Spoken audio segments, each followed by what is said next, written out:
سرکار بغداد رضی اللہ تعالیٰ عنہ کی ولایت پر تقریباً امت کا اتفاق، بعد میں آنے والے سارے مسلمان انہیں ولی مانتے ہیں. اور یہ اور بات ہے کہ ولایت تک سب کا اتفاق ہے، اب غوث کے مقام کے متعلق الحمدللہ ہم منفرد ہیں اس میں، اس لیے کہ ہم انہیں غوث اعظم بھی کہتے ہیں، استغاثہ بھی کرتے ہیں. یہ ایک الگ ٹاپک ہے جہاں شرک بدعت اور کفر کے فتوے لگتے ہیں کہ بریلوی اللہ کو چھوڑ کر اولیاء سے مانگتے ہیں، اور یہ بیویوں سے مانگ لیں تو کوئی حرج نہیں، ہاں اپنے بچوں سے مانگ لیں تو کوئی حرج نہیں، بلکہ چپراسی اور نیتاؤں سے مانگ لیں تو کوئی حرج نہیں. کسی صاحب نے آ کر کے مجھ سے کہا تھا آپ غوث اعظم کیوں کہتے ہیں؟ اعظم اللہ ہوتا ہے، سب سے اعظم. غوث کہیں ٹھیک ہے. سلفی صاحب تھے، ہم نے کہا کہ آپ کو سرکار عبد القادر جیلانی کو غوث اعظم کہنے پر اعتراض ہے، لیکن ایک چوڑا چمار ملک کا پرائم منسٹر بن جائے تو اسے وزیر اعظم کہہ دیتے ہیں، کوئی دقت نہیں آپ کو، وہاں اعظم کہتے ہیں آپ. اعظم کہنے میں آپ کو وہاں جھجک بھی نہیں آتی، اور غوث پاک کو اعظم کہنے میں آپ کو شرم آنے لگتی ہے. یہ اپنے اپنے نصیبے کی بات ہے. آپ کا اعظم کوئی اور ہے، ہمارا اعظم کوئی اور ہے. عزیزان گرامی، سرکار بغداد شہنشاہ ولایت سلطان الاولیاء سیدنا عبد القادر جیلانی رضی اللہ تعالیٰ عنہ، ماں کے پیٹ سے ہی ان کو ولایت عطا کی گئی. یہ وہ اولیاء میں سے ہیں جن کا پیدائشی اللہ تعالیٰ نے منتخب فرمایا ہے. بلکہ جس وقت آپ کی ولادت ہوئی، یہ شعبان کا آخری دن، اور آپ کی والدہ ماجدہ کے بطن سے آپ اس عمر میں پیدا ہوئے جب عورتوں میں اولاد کی امید ختم ہو چکی ہوتی. آپ کی ماں کی عمر 60 سال کی تھی جب آپ پیدا ہوئے. یہ خود اپنے آپ میں ایک کرامت ہے. اور سرکار بغداد رضی اللہ تعالیٰ عنہ جب جیلان میں پیدا ہوئے تو آپ کا معمول تو دیکھیں، آپ کی ماں خود بتاتی ہیں، دوسرے سال غالباً لوگوں کو چاند میں شک ہو گیا، 29 کا چاند نظر آیا کہ نہیں آیا. بعض کہنے لگے ہو گیا ہوگا، بعض کہنے لگے نہیں ہوا ہوگا. تو یوم الشک کہتے ہیں، یعنی 30واں جو شعبان کا ہوتا ہے، وہ ایک رمضان بھی ہو سکتا ہے، 30 شعبان بھی. تو لوگ آئے حضرت فاطمہ ام الخیر کے پاس جو غوث پاک کی ماں ہیں، پوچھا کہ کل کا چاند ہوا کہ نہیں ہوا، ہمیں شک ہو گیا ہے. آپ نے کہا چاند ہو گیا ہے اور رمضان شروع ہو چکا ہے. کہا کیسے؟ کہا صبح سے میرا بیٹا عبد القادر دودھ کو منہ نہیں لگایا ہے، اور میرے بیٹے کا یہ معمول ہے پچھلے رمضان سے ہی، جس وقت غوث پاک پیدا ہوئے رمضان شروع تھا. ان کی ماں کہتی ہیں سحری سے لے کر افطار تک غوث پاک اپنی ماں کا دودھ نہیں پیتے تھے. یہ بچپنے میں ماں کی گود میں روزے کا آپ کے اوپر کوئی مکلف نہیں تھے، آپ احکام شریعت ابھی آپ کے اوپر لاگو نہیں تھے، لیکن اللہ کا ایک ولی آتا ہے تو وہ نظام خدا قائم کرنے کے لیے آتا ہے. آج میں اسی پر گفتگو کرنا چاہوں گا. اللہ کے اولیاء ظاہر کیوں ہوئے دنیا میں اور کیوں آتے ہیں؟ ان کا سب سے بڑا مقصد دنیا میں آنے کا، جلوہ بار ہونے کا، وہ یہ ہوتا ہے کہ نظام خداوندی کو زمین پر قائم کریں. جس کی کائنات ہے اسی کی بات یہاں پر قائم ہونی چاہیے.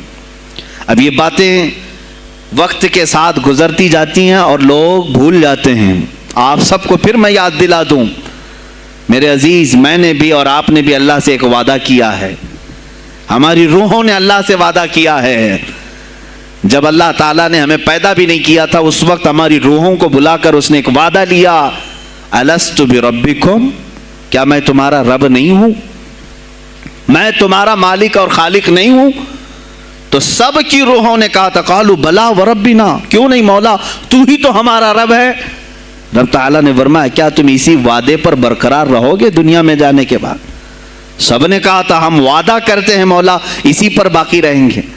یہاں آنے کے بعد کتنے وہ لوگ ہیں جو اس کی ربوبیت کا اقرار کرتے ہوئے اس کائنات میں صرف اس کے گن گاتے ہیں.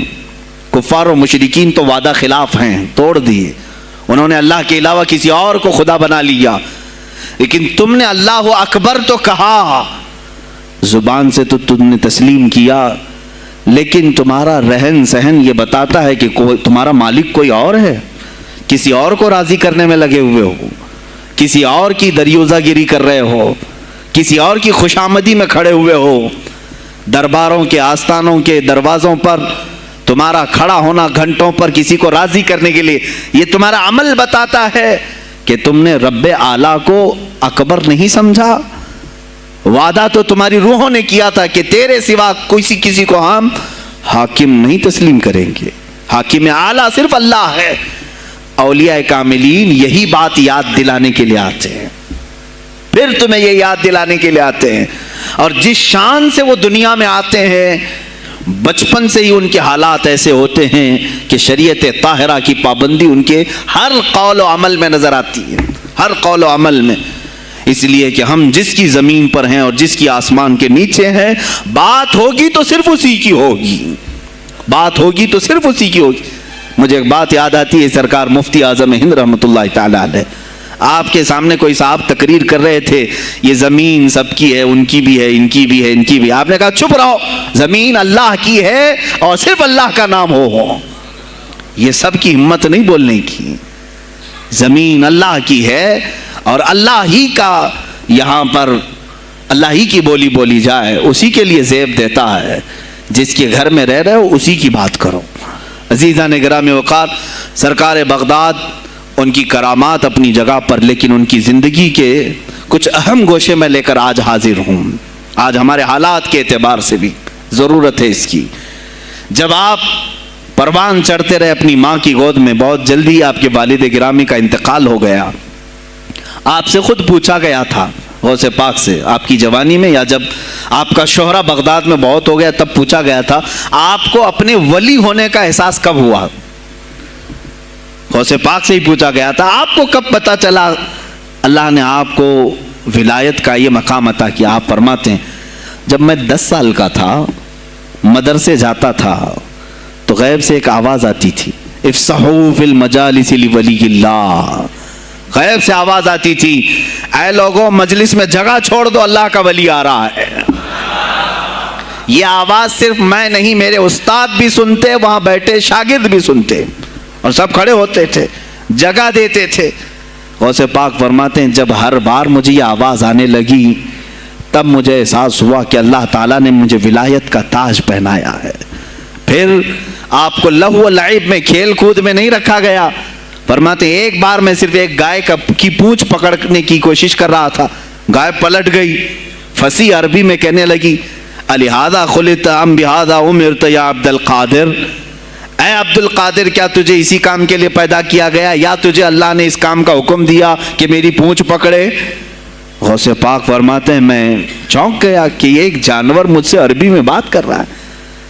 اور اس کے بعد وہ گائے خود کہنے لگی اے عبد القادر تجھے اللہ نے اپنی مخلوق کے لیے بنایا ہے، اپنے بندوں کو راہ راست پر لانے کے لیے۔ غوث پاک فرماتے ہیں اس کے بعد زندگی میں کبھی کھیل کود کی خواہش بھی نہیں آئی، کھیل کود کی خواہش بھی نہیں آئی، کبھی تصور بھی نہیں کیا۔ اور جب آپ جیلان سے نکل کر بغداد آئے، بغداد کے جو حالات تھے وہ آپ نے بہت قریب سے مشاہدہ کیا۔ میرے عزیزو، آج کے جو حالات ہیں نا، آج کے جو حالات میں نے پڑھا، اس سے بھی زیادہ ڈینجر حالات اس زمانے کے تھے۔ آج لوگ حالات کی شکایت کرتے ہیں، بہت سارے علماء مولانا ہم سے یہ کہتے ہیں حالات اب صحیح نہیں ہیں، ویسے نہیں ہے پہلے۔ میں تمہیں غوث پاک کے حالات بتاتا ہوں، اس وقت سیاسی حالات کیا تھے۔ اس وقت سیاسی حالات اتنے خطرناک ہو چکے تھے، بغداد میں شیعوں نے اپنا گڑھ جمایا تھا، یہاں تک کہ ہر عالم پر، ہر واعظ پر، ہر امام مسجد پر پابندی تھی، سیدنا ابو بکر صدیق اور حضرت عمر کا کوئی نام نہیں لے سکتا تھا، کوڑے مارے جاتے تھے۔ شیخین کا اگر کسی نے نام لے لیا کسی عالم نے، کوڑے مارے جاتے تھے۔ خلیفہ واثق باللہ تک یہ تاریخ چلی بغداد میں، اور سلطنتیں ٹوٹ چکی تھیں، سیاسی حالات اس قدر خراب ہو چکے تھے، چھوٹی چھوٹی ٹکڑیوں میں بٹ چکے تھے مسلمان۔ مصر کی طرف دیکھیں تو فاطمی حکومت قائم ہو گئی تھی، وہ اپنے آپ کو فاطمی کہہ رہے تھے۔ بغداد میں عباسی خاندان حکومت کر رہا تھا، اور وہ بھی سمٹ کر کے صرف بغداد کے اطراف رہ گئی بس۔ پھر ترکی کی طرف دیکھیں تو سلجوقی خاندان تھا، ایک ایک ٹکڑا حکومت کر رہا تھا, اور یہی آپس میں دست بگریباں تھے, ایک دوسرے سے لڑ رہے تھے. اور پھر پلس اس پر ایسا کہ بازنطینی جو عیسائی تھے, صلیبی تھے, ان سلطنتوں کو آپس میں لڑا کر کے اس قدر شدت پیدا کر چکے تھے کہ بغداد والا مصر نہیں جا سکے, مصر والا ترکی نہ آ سکے. پھر ادھر بخارا, سمرقند, نیشاپور, یہ جو رشیا میں ہیں آج, ازبکستان وغیرہ میں, یہاں الگ ایک سلطنت قائم تھی, اور ہند میں الگ کفرستان تھا. سب جگہ الگ الگ حالات تھے. اور مسلمانوں کے لیے اس زمانے میں ایسے حالات ہو گئے جیسے لاک ڈاؤن ابھی کا سیم. میں آپ کو بتا دوں سچویشن, لاک ڈاؤن میں کیا ہوا تھا معلوم ہے؟ یہ ہمارے طلبہ دیکھیں 8 مہینے سے بیٹھے ہوئے ہیں, مدارس میں نہیں گئے, حفظ قرآن کر رہے تھے, عالم دین بن رہے تھے, مدرسے بند ہیں نا, گھروں میں بیٹھے کچھ تو آوارہ گردی کر رہے ہیں. اسی طرح کالج کے بچے بھی, اسکول کے بچے بھی سب چھوٹے ہوئے ہیں لاک ڈاؤن کی وجہ سے. سیم یہی سچویشن اس زمانے میں ہوئی. بغداد علمی مرکز تھا, کوفہ اور بصرہ علم کے مرکز تھے. آپسی رنجشوں کی وجہ سے بادشاہوں کی طلبہ ایک جگہ سے دوسری جگہ کا سفر نہیں کر سکتے تھے. بغداد کے سارے مدرسے بند پڑے ہوئے تھے کیونکہ طلبہ آ نہیں سکتے. کہاں سے آئے تم؟ مصر سے آئے, واپس جاؤ, اس سلطنت میں کیا کر رہے ہو؟ اس طرح کی سختیاں. یہاں تک کہ یہی زمانہ ہے جب حسن بن صباح نام کا ایک ایسا منافق جس نے اس زمانے کے بادشاہوں کو خرید لیا اور کچھ لوگوں کو نشے کا خوگر بنایا. حشیشین وغیرہ آپ نے سنا ہوگا, صلاح الدین ایوبی کا زمانہ ہے یہ. غوث پاک سے صرف 4 سال بعد صلاح الدین ایوبی آئے, صرف 4 سال بعد. اس زمانے میں حسن بن صباح نے ہزاروں نوجوانوں کو نشے کا عادی بنا دیا تھا, ہزاروں نوجوان. اور کیسا نشہ, کوکین, افیون وغیرہ سب تو لے کر کے تو لوگ ہوش میں آ جاتے ہیں. وہ ایسا تھا کہ اس نے جو نشہ دکھایا تھا, ایک چھوٹے سے کمرے میں ان کو رکھتا اور انہیں بتاتا کہ یہ درخت ہیں, یہ نہر ہے, یہ محل ہے, یہ حور ہے, تو اسے وہ جنت ہی سمجھتے تھے. اور پھر اس کمرے سے باہر نکالتا اس کو, تڑپ تڑپ کے آدمی مر جاتا کہ مجھے میری جنت میں واپس کرو. وہ جنت نہیں, کمرہ ہوتا تھا, لیکن نشہ اسے ایسا کرایا جاتا تھا کہ اس کمرے کو وہ جنت سمجھنے لگتا تھا. اور ان نوجوانوں سے کیا کرایا جاتا تھا؟